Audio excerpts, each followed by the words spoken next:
Hello, again, my lovelies, and welcome back to my channel. I apologize for only giving you one video last week. Let's just say, I've started working more than I did previously, and so I'm still figuring out when to record in this new schedule. But I think I figured out when I should do that. So, I hope you are ready for this chapter of Inko Midoriya Meets the League, written by FangGirl48. Chapter 13. How did Gran Torino not know about Inko? The teachers of UA High gathered in the conference room. Each listened carefully to Aizawa as he gave his report after returning from Midoriya's home. Wait! President Mike looked at his husband with confusion. So the little listener's mom wasn't in any danger? Instead, she's the league's lawyer? Midnight raised an eyebrow, looking at the voice hero. That's on you, Mike. I didn't know his mom was a lawyer. The blonde spoke out, just like Midnight seemed to. Present Mike also clearly remembered what he had said that day in the dorm common room. How was I supposed to know that?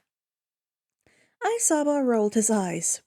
If you had looked at Problem Child's file, you would have seen it.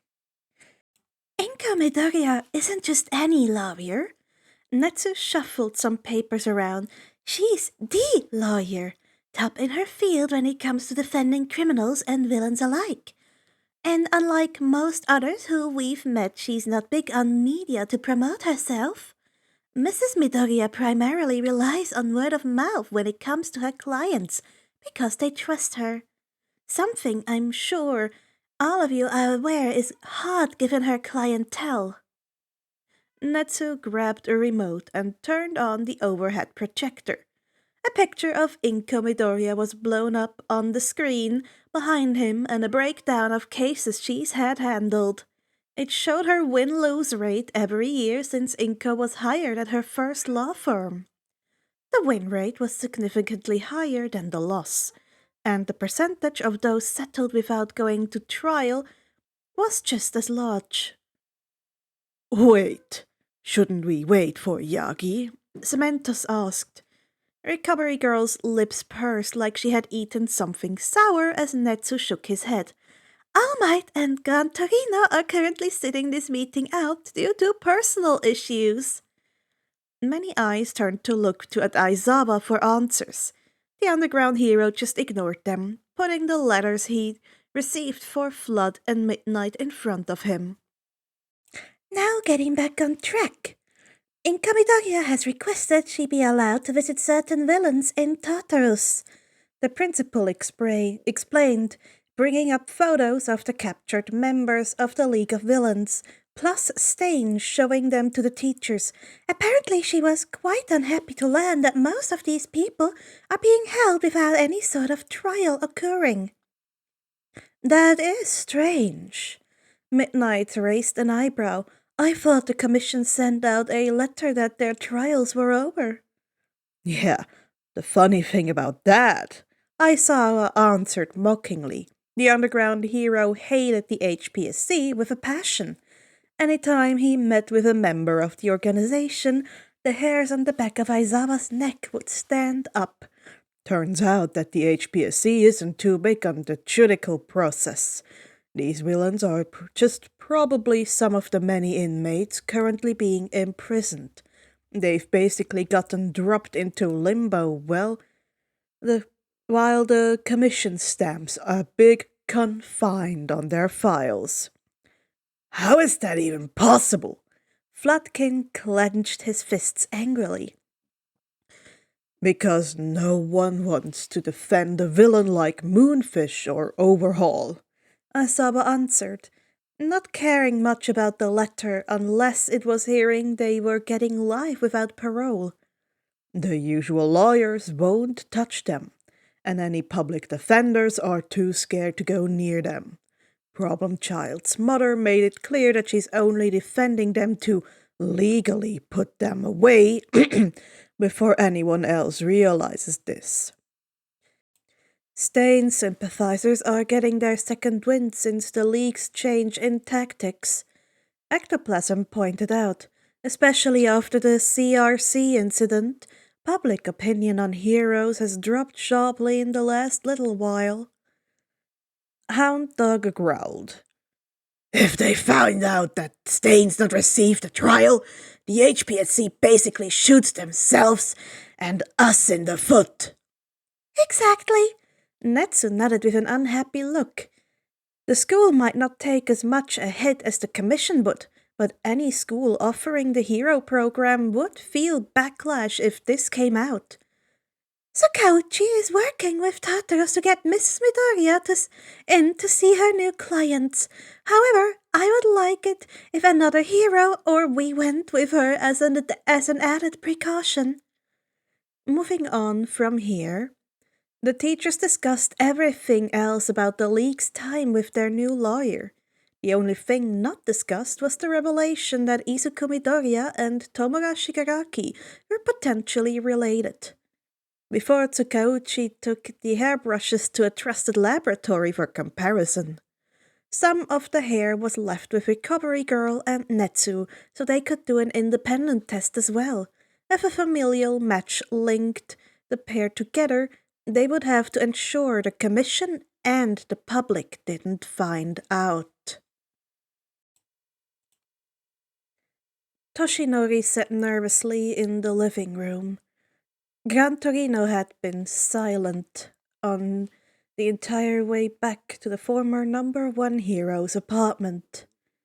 The only noise that the Jet hero had made when they came back out of the guest bedroom and changed from his hero costume into civilian clothing was when he let out a deep sigh as he let himself sink back into the couch and looked at the city outside.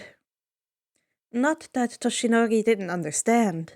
The blonde was still reeling himself from the revelation that young Midoriya was possibly Nana's grandson. Toshinori hadn't even known she was pregnant.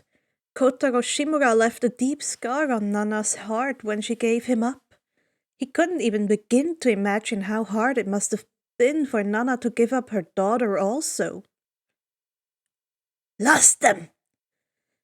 Toshinori blinked. Pardon? Nana! Gran Torino sighed again, closing his eyes and rubbing the bridge of his nose.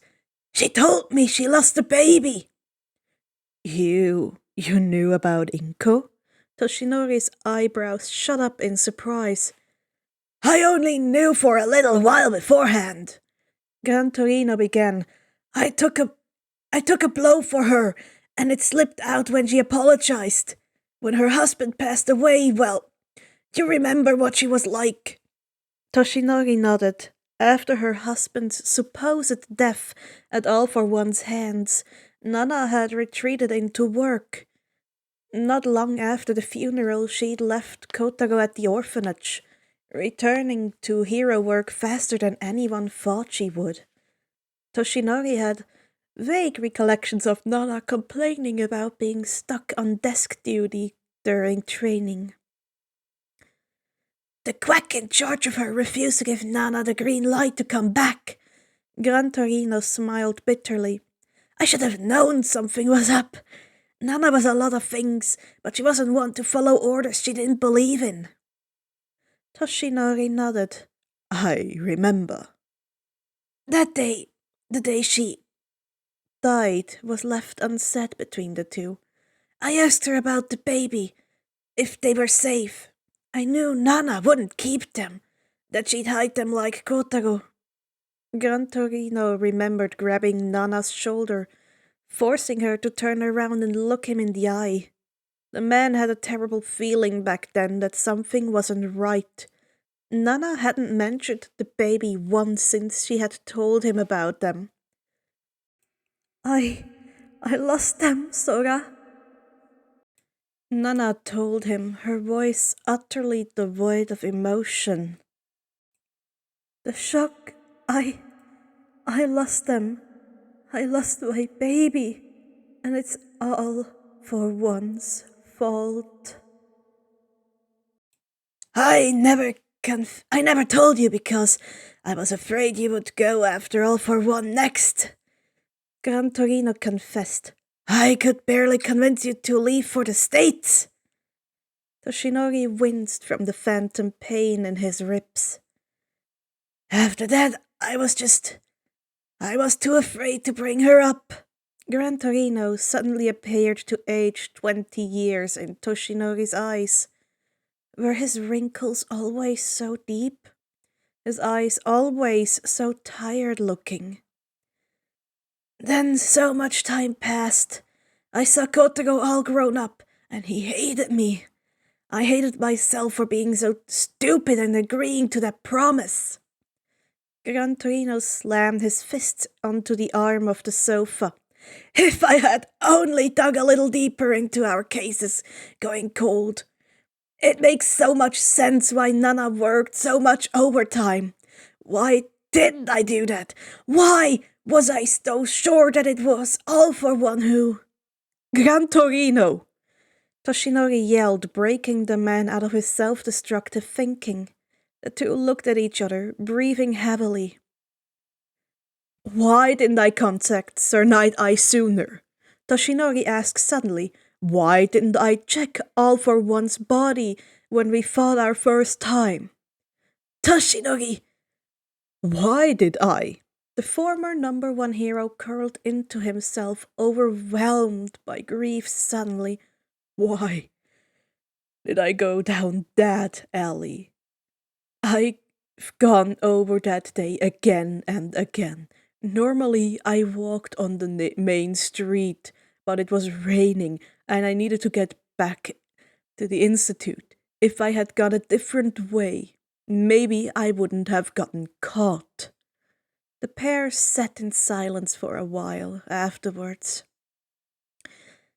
She said hi. Gran Torino looked at Toshinori. She said hi and I just stared like an idiot. It didn't take Toshinori long to figure out who she was.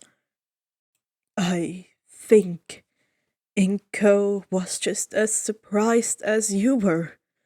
Looking back, her attitude is similar to Nana's. When I visited the first time, I saw what I thought they shared the same temper.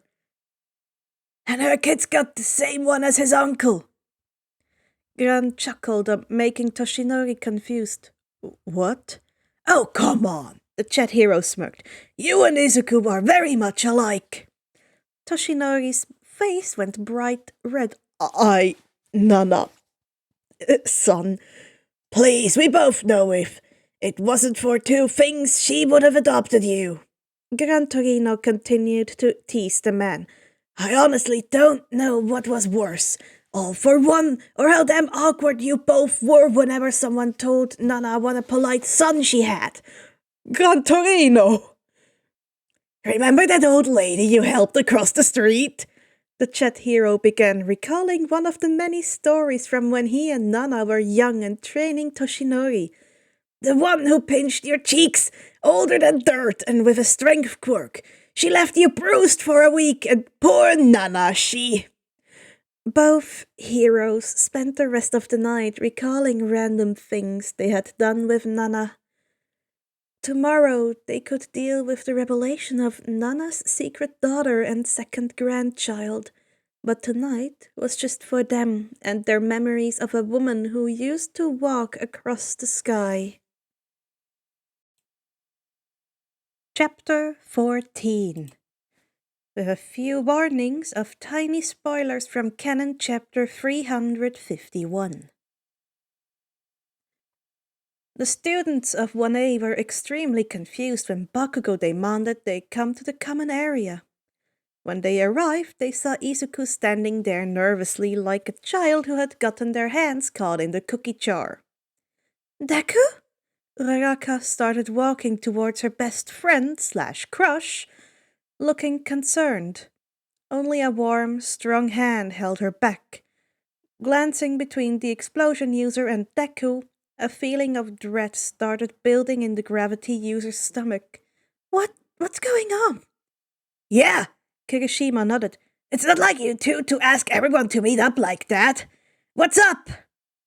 Todoroki, ignoring the glaring red eyes, walked over to Izuku without fear. You said you were going to visit your mom. Is she all right? Yeah, she's fine. Izuku smiled nervously, scratching the back of his head. So, I don't know if everyone knows this, but my mom, she's a lawyer. An honorable profession. Ida nodded. His own mother had become one of the Ida-10 agency's lawyers when she retired from active duty. Chiro twirled her check next from her spot next to Yorozu. Depends on the lawyer, but what does that have to do with Bakugo dragging us all down here? Right. So, earlier, my mom, she kinda got kidnapped. The whole class erupted at that, demanding to know if the woman was all right, or if there was anything they could do to help find her. Shut up! Bakugo yelled, letting off a series of loud explosions. Auntie's fine! She kicked those losers' asses herself! Some of the students looked skeptical. After Izuku's own disappearing act with the League, they were introduced to Mrs. Midoriya. The woman, much like her son, was the incarnation of sunshine. Nobody could picture Mrs. Midoriya being able to fight off kidnappers herself. An underground hero like Aizawa-sensei must have stepped in and helped her. Ribbit, I'm glad your mom's okay. Asui nodded. Me too. But, you see, the kidnappers had a meeting with another group of villains. Izuku started twiddling his thumbs around. Those villains weren't too happy about it. Hawks has told me that after Kamino, the crime of kidnapping has become a taboo crime. Tokoyami nodded. Villains have been stepping out of the darkness, fighting amongst each other when one of their own attempts it. Destruction left a foul taste in their mouths just as much as it did heroes. Yeah, but why should some random group of kidnappers we're meeting matter to us? Ashido asked. I mean, the only villains we all have in common is... No way! Izuku nodded. Yeah, the League met my mom. Seriously, dude? Kaminari looked shocked. After what they've pulled with Bakugo, the League of Villains helped your mom? Sero crossed his arms. Kinda hard to believe. Hold up, Ojiro said as he started putting some pieces together. You just said your mom's a lawyer, right? And that the League helped her. Your mom didn't. I know it's a stretch, but... Hagakure could see what the martial artist was going for, but couldn't. Your mom didn't take the League of Villains as clients, right? Izuku stood there for a moment before nodding. Yeah. Everyone was stunned by the admission. Some even feel betrayed by it. After everything they had all gone through since the USJ, with Bakugo getting kidnapped, how could Midoriya stand here and tell them that his mother would be defending the League of Villains? And? Bakugo pressed, crossing his arms. Izuku gave a weak glare to his childhood friend before continuing. And it's not just the current League either. Mom's going to Tartarus to see some of the captured members. Stain too, most likely. Green eyes looked up and locked with Ida's dark blues. And one of the reasons she's offered to be their lawyer is because I asked her to. Izuku finished up. It happened so fast no one could have predicted or stopped it. Mineta popped one of his balls off and used it to propel himself at Izuku. punching his classmate hard in the face and knocking him down. "How could you?" Mineta yelled, much to everyone's shock. "Don't you remember what Shigaraki did?" Shochi reached out and grabbed the smaller student like he had many times before. This time the dupli arm user was struggling to hold on to Mineta. "Calm down, Mineta!" Sado came forward to help Jochi. The sugar user could figure his feelings out later. Right now he had to help Shoshi make sure things didn't come to any more blows. "We all remember the USJ." "But you weren't there with us!" "Midoriya was!" Mineta yelled, pointing towards Asui. "Shigaraki tried to kill Asui! If it hadn't been for Aizawa-sensei, Asui would have..." Mineta crumpled in Chochi's arms, anger leaving his body as he could not finish the gruesome sentence. "Ribbit, Mineta." "Everyone, stop!" Ida shouted, trembling slightly in rage, pushing up his glasses. The class president gave Izuku an unreadable look. "Midoriya? Well, I know your heart is in the right place. I think we need to think about this ourselves. Can you give us some time?" Izuku nodded, holding his cheek before slowly getting up and making his way to the elevator, leaving the class behind. As soon as the doors closed, everyone turned to Bakugo. "What?" Kikishima gave a fake cough. "Come on, Bakubro. You know what?" "No, I don't." Katsuki glared. "I'm not a fucking mind reader, shitty hair." "But you went with Deku to his apartment." Uraraka stepped forward.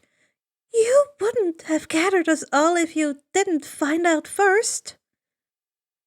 Katsuki couldn't help but bite his lips. It wasn't just about Auntie defending the League of Dumbasses he found out about. Stupid Deku and his stupid family drama. "Listen, assholes, 'cause I'm only going to say this once."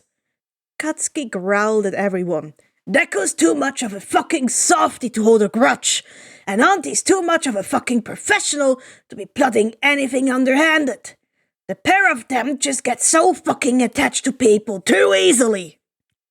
Yaoyorozu coughed nervously. "Well, I can agree that Midoriya is an extremely good person.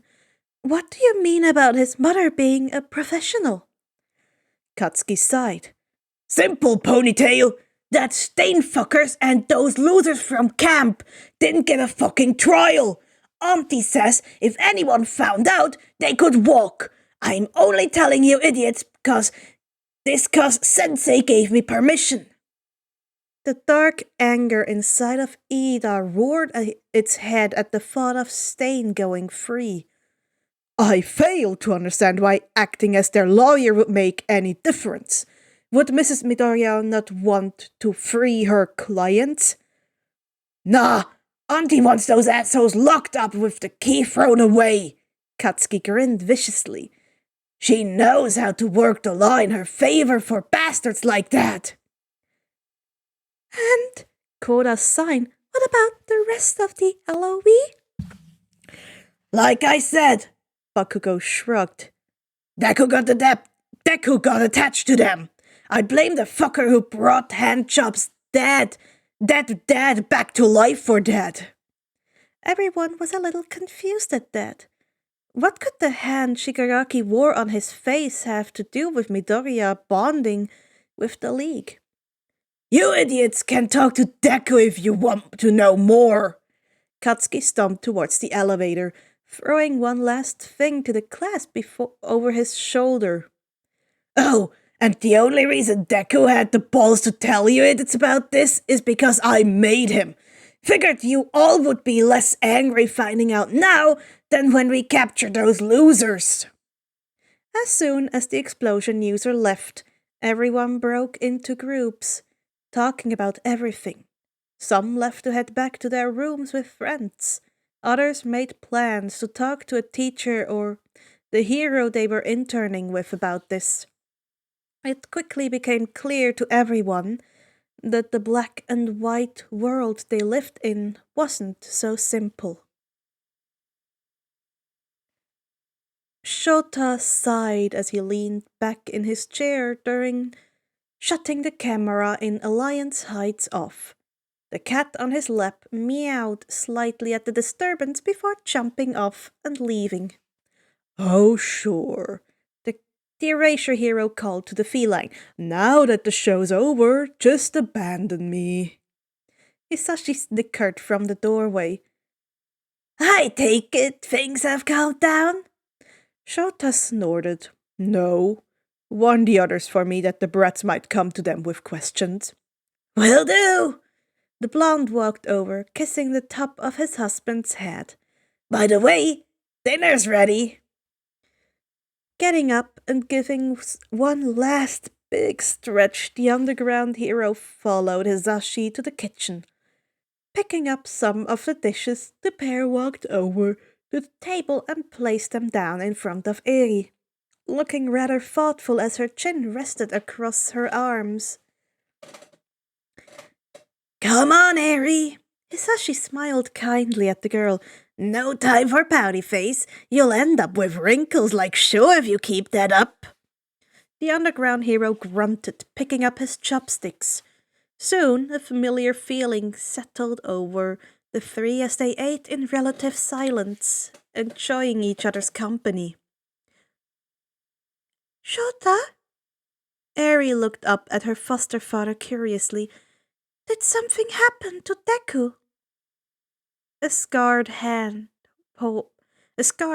paused, reaching for his water.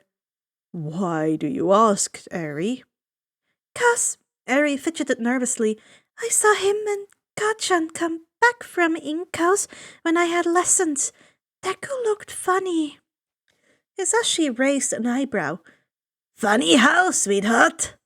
Like something was wrong? Eri answered, her brow furrowing slightly as she tried to find the right word. I don't know. Deku just didn't look like Deku. Shota hummed and reached out, patting Eri's head. Midoriya's fine, Eri. He's just trying to figure something out with his classmates. Oh. Eri nodded, liking the warm feeling on her head. Can I help? It's complicated, Eri.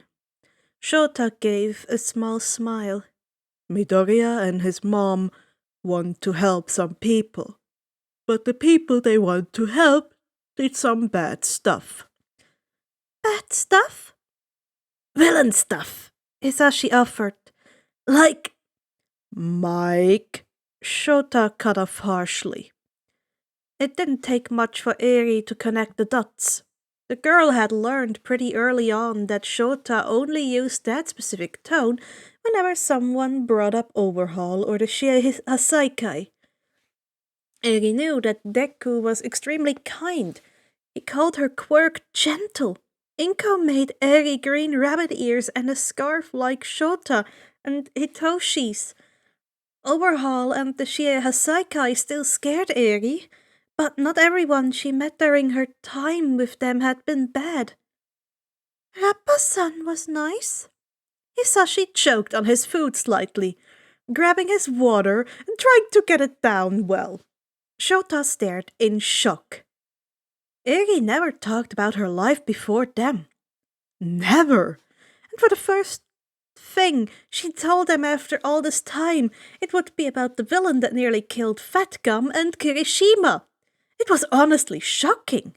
From what little they knew about Rappa, the man hated Overhaul and was someone who was only ever looking for a good fight. Rappa? Shota repeated. Big guy with red hair. Eri nodded slightly, fidgeting in her seat again. Rappa-san took care of me sometimes. He got mad at Overhaul a lot. He said if he ever beat him, he would take me away and teach me to fight. Hisashi's grip on his glass tightened slightly. Eri, How did you and Rappa meet? Promise not to be mad at him? Eri looked up nervously. Eri. Shota reached out, holding his hand to the girl. We won't get mad. I promise. Eri nodded and took a deep breath. Rappa-san saw someone hit me once. He got really mad and dragged them away. Later he came with lunch and said I didn't have to worry about them anymore. The pair couldn't help but feel slightly guilty. They both had fought the worst of the fighter for a moment when Rappa just tried to help Eri. It didn't excuse him for standing by and letting Overhaul torture her. Still, it gave Rappa a higher position in the couple's mind than some of the other 8 bullets.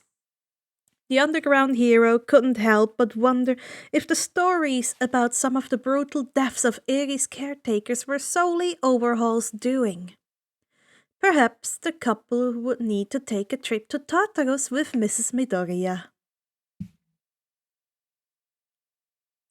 A hand hovered just below the All Might plate that bore Izuku's name. The picture in his back pocket felt like burning a hole in Shoto's pants.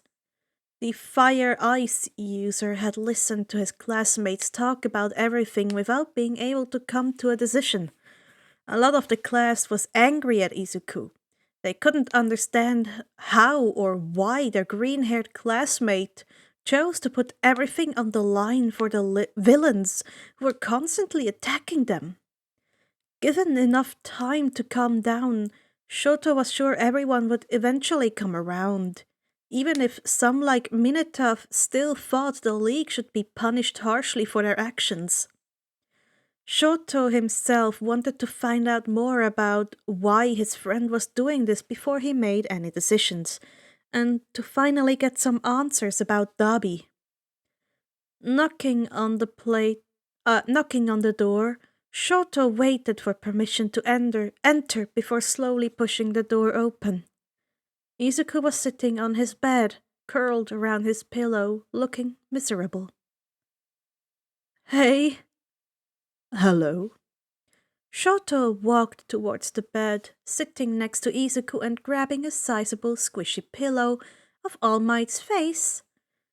The red and white-haired boy would have to ask where his friends got such comfortable pillows later, if for no other reason than to see the look on Endeavor's face when he realized his credit card was used to buy the thing.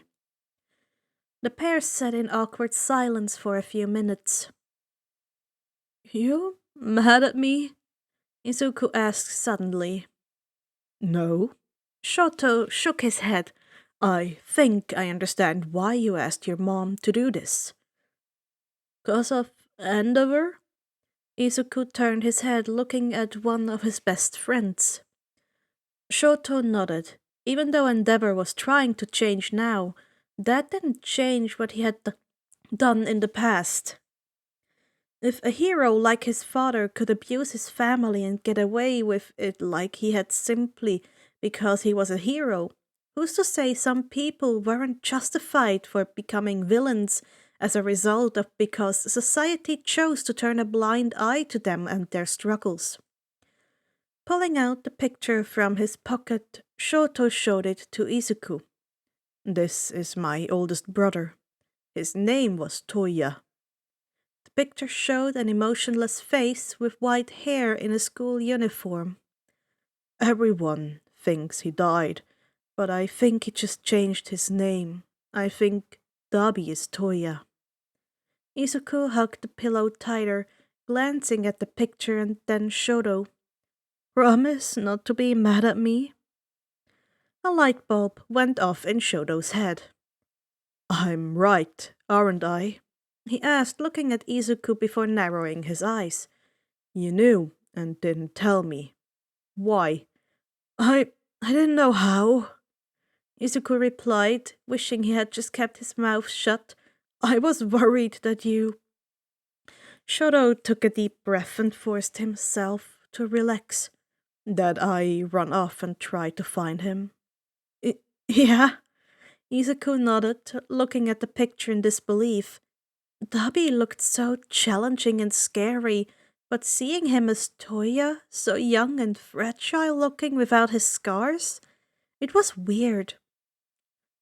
I I think we should start a support group. A support group, Shoto repeated. For what? Well, since I've already told you about Dabi, Izuku uncurled slightly. Tomura's my cousin. My mom was his dad's younger sister. Shoto felt a twitch in his hand, wishing he had a pen and paper to write this down for later. But how? Mom says that everyone thought Tomura died with his family. That's why she never talked with me about him. Izuku explained, not going into detail about how All Might was also his grandmother's student. Turns out he was just taken in by a supervillain. Shoto snorted, and your dad's arch nemesis at that. How often do I have to say it? Izuku rolled his eyes. All Might's not my dad. I've shown you a picture of my dad. Shoto shrugged. Dad, stepdad, tomato, tomato. Izuku made a strangled noise and whacked Shoto with his pillow. The dual quirk user sat there stunned for a minute before grabbing the All Might pillow and returning the gesture. An excellent pillow fight erupted between the two. The pair weren't sure how long they fought, but eventually they became tired and lay gasping for breath on the dorm room floor, staring up at the ceiling. If he asks you about me, just tell him I'm sorry. Dabi's words replayed in Izuku's ears. He says he's sorry. Shoto's body went tense. I gave him your number, Izuku continued. I told Dabi that he should tell you he's sorry himself. It was honestly also the only number for your family I had. He's really stubborn, you know, so I don't know if he's kept it or not. Shoto looked at Izuku. Wanna hear a story? Well, since we're sharing, Izuku looked backwards. I never really knew Toya that well. Everyone seemed nervous about us being around each other for some reason. Shoto started talking. There wasn't a lot he remembered about his childhood before his mother was sent away, but his mother's cold grip whenever Toya rounded a corner was always evident. When he died, Endeavor just had all his stuff packed up and put in storage. But sometimes I would visit in his empty room when I needed to get away. Natsuo found me once and got really mad. If Fuyumi was accused of trying to overcompensate for their mother not being at home anymore, Natsuo was the opposite of how distant he was. He still lived in the Todoroki home. It wasn't until he left to go live in the dorms that Natsuo seemed to try and reach out to his siblings again. But one time I woke up after a nightmare about... Shoto put his hand on his scar, not needing to say or do much more than for Izuku to understand. Anyway, normally I would have gone to Toya's room, but this time I went to his shrine for some reason. I got to the bottom stairs and saw him from across the yard praying. Young Shoto had stared at Toya's picture so many times that he just knew that the stranger in his house was his brother. The young boy had run to the room as fast as possible, but Toya had disappeared again by the time Shoto got there. Shoto started crying and eventually fell asleep in front of the shrine, only to wake up the next day believing it was all a dream. But what if it hadn't been? What if Toya had come home at some point? What if he saw the empty room or shrine and thought his family had abandoned him? The earliest Shoto had been able to pin a possible Dabi sighting was 3 years after Toya's death. A private medical facility for terminally ill orphans had caught fire one night. Witnesses swore up and down that the fire was blue. It fit perfectly in place with the time Shoto saw Toya's ghost. Izuku huffed. Dabi probably thought killing your dad in his sleep was too boring. Yeah, he does seem like someone who likes to put on a show. Shoto remembered the way Toya had positioned himself perfectly in front of the portal before taking Bakugo. Well, isn't that a tragedy? Poor little Shoto Todoroki. Dabi's nonchalant attitude back then always made Shoto's blood boil. The youngest would have to ask Natsuo if Toya was always such an asshole. Do you think he'll talk to me if we catch Dabi? Or maybe Fuyumi and Natsuo? Shoto was most worried about his mother finding out about Dabi being Toya. Their mother was so close to getting released from the hospital that Shoto didn't want to jeopardize that. Not to mention that his siblings or Endeavor would do, or what his siblings or Endeavor would do when they found out. I don't know. Dabi didn't seem angry at you or anyone else. Just Endeavor. Izuku answered honestly, grabbing the closest pillow and hugging it. But you should definitely offer him some food as an icebreaker when you try. Compra said that Dabi was way too skinny when he thanked me for cooking. He seemed to like your mom's soba recipe, so you could try that. Or anything vegetarian, since Dabi isn't fond of meat. Toya's a vegetarian? Yeah, Izuku smiled slightly, sitting up again. And he has a major sweet tooth also. Soon the pair started talking about Dabi and what Izuku had found out about him. Well, he was with the League. It wasn't too long after they talked and laughed about some of the villain's antics that something hit Shoto. Hey, Midoriya. Shoto sat up looking serious.